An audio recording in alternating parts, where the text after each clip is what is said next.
What's up, YouTube? Back again with another video, and today we're going to do a little frame build, and then hopefully a little later down the line we'll fly it, review it, and talk about it. But today we are going to build the Source One frame from TBS.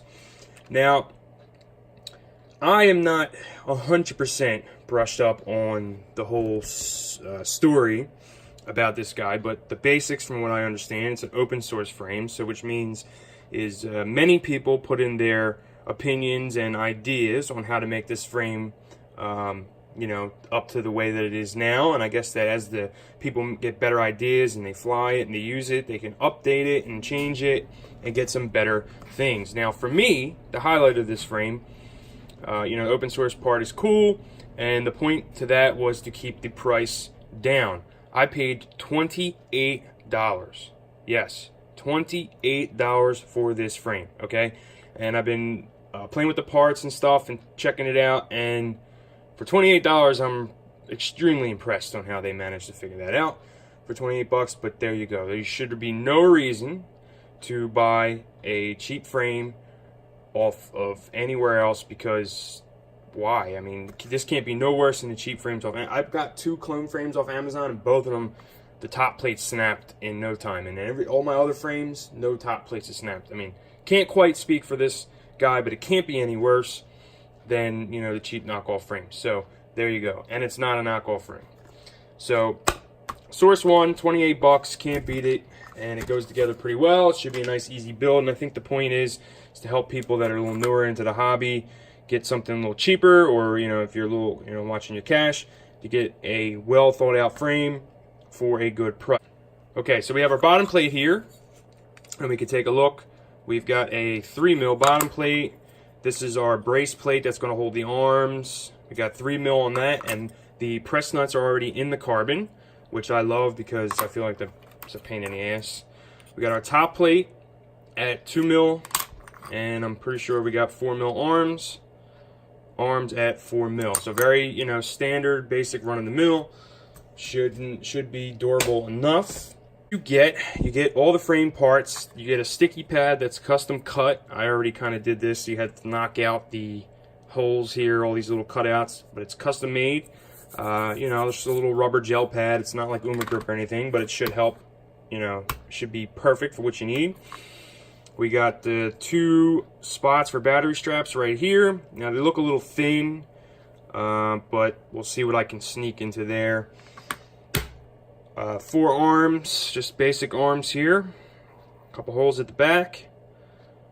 All right, you can even add. We'll look at that stuff there. We got 8 standoffs. All right, basic aluminum standoffs. 2 little camera pod holders, and you know they slot in here. We'll show you that in a minute. And then just a stack of screws. So the front of the frame is this side. Okay, so here's the front. This is where the camera plate's going to go. And then back here is set up for, you could put a zip ties through here to hold down your VTX. You even have an extra 20x20 mount here if you need it. So your standoffs are going to go here, right? You got a 20x20 here, 20x20 here, and a 30x30 up here. So before you even get started, you're going to have to decide and think about what you're going to install here. I'm using 30x30. Okay, so that's going to go there, and if you look, the arm is going to be actually the, you know, inside screw is going to connect the stack to the frame. Now I'm not the biggest fan of that, but it's going to go through this press nut and it should be okay. So they have 4 extra longer screws that go on the inside to give you something to start connecting your stack to. Now if you're using 20x20, guess what? You don't have to do any of that crap. You're going to have to really, all you're going to have to do is think about putting your screws, because of the way this goes. So this actually goes from the bottom, and this is going to be up on top. So your inside screws are going to stick out here. Now if you're going to use 20x20, before you put this together, you're going to want to put your 20x20 stack screws through here, so you don't have to mess with that when you're done. You know, you're not going to have a whole lot of access through the bottom. You just got these 4 holes, so you don't want to be messing with that. So get your stack screws in there. Now if you're going to use the 30x30, you got your arm, you got your plate like this. We're going to use the longest screw that's in the set, okay? The longest screw is going to go on the inside, right? So it goes through long enough to hold our stack. And then we're going to put the next longer size screw, this size screw, in here. So there you go. Then our arm. And then your locking plate. You want to put these up, right? They pull through this way, they tighten, so the extra flange will be up. So when you pull it down, it tightens it down into the carbon, right? Let's actually hit the hole. 2mm driver. And then we can start tightening that guy down. Now I won't tighten it all the way down, we'll just get it tight enough. Next arm is going to go in. Same thing. Longer screw on the inside. Then the next longest screw that's in the kit on the back part of the arm. A couple turns. So that's it. So I'll get the other two arms in and we will stop right back. Okay, now we got our arms all connected. Okay, so this is still going to be our top side. You can see we got the 4 little nubs there. I mean, I'm going to have to add something to that in order to start my stack, but you get the point. That's going to go there. Our camera pod's going to start going up here. Next thing I like to do is add on my standoffs. This way I know where, you know, I already have the idea where things can and can't go. So you're simply just going to stick the next size screw. You're only going to have this one size screw left. And you're going to put the screw in, and I just like to tighten this down. Next screw. And just attach them all like this until you get all the way down the frame. We'll stop back in when I got all of them on. Okay, so we got all these standoffs installed. You can see how they go. Alright, you got the 8 of them there. And now you can clearly see you got the 20 by 20 stack here, which I think I'm going to end up connecting my VTX. I got this 20 by 20 VTX. This is going to go right here. And my stack is going to go right here.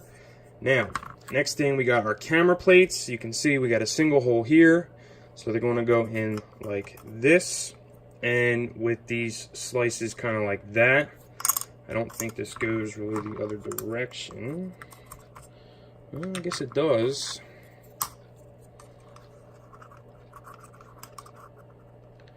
Get that in the holes. Yes, it sure does. Now, let's see.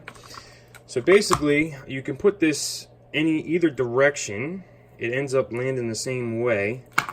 And basically you could just decide which way your camera goes. Alright, so if we go this way, it hits there. It's there. That's too much. Okay, so that's not, I don't think, going to be enough angle.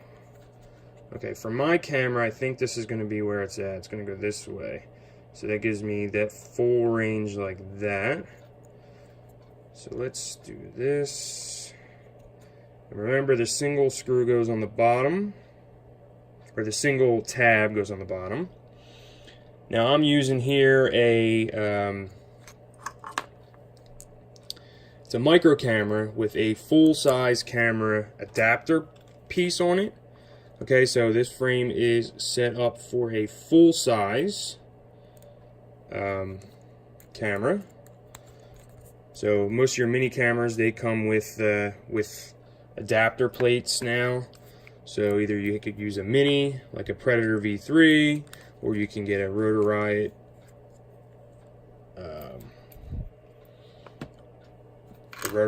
Swift, or a regular Swift, or whatever floats your boat.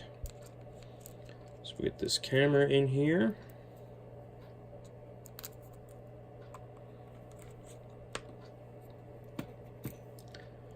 Now, putting it like this for me, now if you have, I guess it's probably going to go this way, because if you have the camera that has the offset hole slider, that's going to end up in there. So it's going to end up going this way, and then it slots down in these little slots that are right here.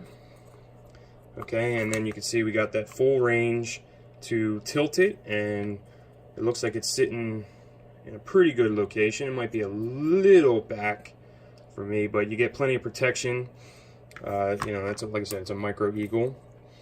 And then once you figure out all your other stack stuff, right? Oh no, the other thing before we put the lid on, once we get everything else in, if you have this piece, which I highly recommend because they're not very expensive, this slides down over the standoff in the back.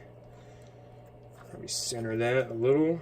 So we got it right there, gives us enough clearance, and there's this little cutout right here, which is actually giving that a little bit of relief, which is kind of nice. So our antennas are going to be there, top plate here, and really all that's left to do is figure out straps. Okay, we get that seated down. This will go on here. Okay, now we got the included screws. I believe they're going to be long enough for this. So the front four, if you have this or if you don't have this piece, it really doesn't matter. So your 4 screws are going to go there. But for me, I got the GoPro. So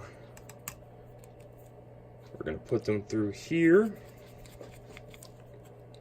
And then sit this guy on the front. And just kind of get in there. Tighten those guys down. Now, that is pretty much it. That is the frame. It is built. I am going to build this guy up and hopefully get it flying soon so we can actually review it. But there you go. That's pretty much the point of it. Probably shouldn't have got pink because that, boy, that is really pink. And then a red camera. Oh well. It is what it is, right? So there we go. That's how this guy is going to look. I'm pretty stoked about that. Now let's see what kind of straps we can fit in these holes, because they are pretty narrow.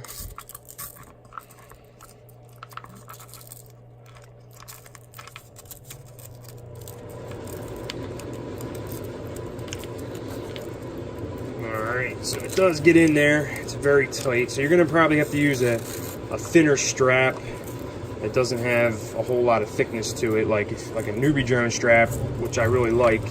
That's definitely not going to fit in here.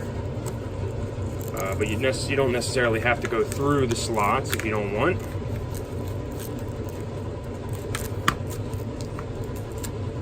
You get the point. Feed that guy through. There would be the strap. And yeah, there you go. TBS Source One frame, 28 bucks. Don't buy a clone, buy this guy. It's pretty good. It's pretty sturdy. I mean, for the price, you can't beat it. Feels pretty good. So, so far, so good. I'm impressed. We'll see how it flies, and you know, that's how it goes. As always, thanks for watching, and I'll see you guys on the next one.